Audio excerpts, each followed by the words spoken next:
Monkland No. 1 was the first of many thousands of railway locomotives to be built in Scotland.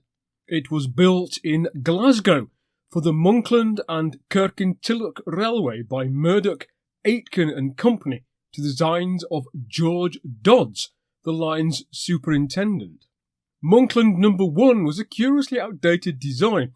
It was essentially one of George Stephenson's Killingworth locomotives brought forward in time by 16 years. The only nod to it being built in the 1830s was the provision of a multi-tubular boiler and a proper firebox.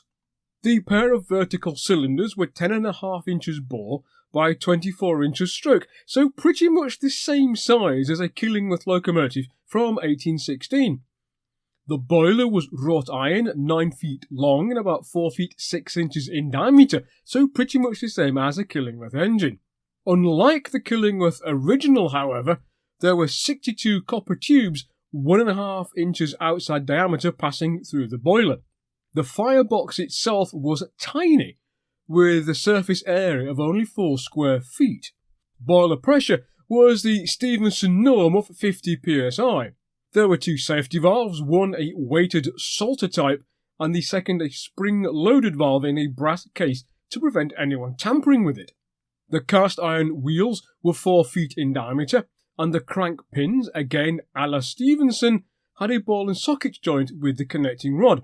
Because the Monkland and Kirkintilloch had some ferociously sharp curves, down to as little as a radius of 344 feet, Dodds provided 1 inch of lateral play on each axle.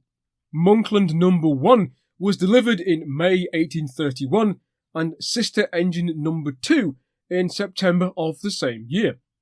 Monkland No. 3 has the honour of being the first Scottish locomotive to be built by a railway company in its own works, by the Monkland and Kirkintilloch in its own workshop at Greenside in Glasgow. It was delivered in spring 1834 and No. 4 followed in 1838. The delay in delivery was due to the death of George Dodds, with the design and superintendence of the locomotive passing to his son William, who had also supervised the building of No. 3. A 5th locomotive named Victoria, after the new Queen, was delivered in December 1838 at a total cost of £739, 18 shillings. Locomotive No. 6, named Zephyr, was delivered in 1840 to the same design, by which date was even more of anachronism. The subsequent history of these 6 locomotives is, however, sadly lost to time. Despite the apparent anachronism of these designs, George Dodds had visited the Liverpool and Manchester Railway on a fact-finding mission, but had not been impressed by what he had seen. He noted that their engines were, quote, very liable to be damaged when working at high speed, end quote, and that the neighbouring Glasgow and Garnkirk Railway was having serious and expensive problems with their Planet class of locomotives due to the failure of crank axles and Stephenson's patent wrought iron wheels. Therefore, given the low speed of the Monkland and Kirkintilloch, and that it was primarily designed for pulling heavy coal trains, Dodds believed that the Killingworth-type locomotive, as prototyped by George Stephenson, was good enough.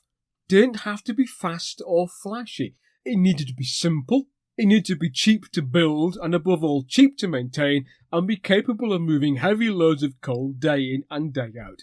And that is exactly what these 6 Killingworth-type locomotives did on the Monkland and Kirkintilloch. They are thus a testimony to the soundness of George Stephenson's original 1815 design. Then again, it has to be remembered that Killingworth Billy, the oldest surviving standard gauge locomotive in the world, was built in 1816 and was quite happily still at work in 1881. I hope you have enjoyed this video on Monkland No. 1, the first locomotive to be built in Scotland. And if you have, please like, share and subscribe. I would also like to thank my supporters on Patreon for helping to make this video possible. I look forwards to seeing you all next time on Rail Story.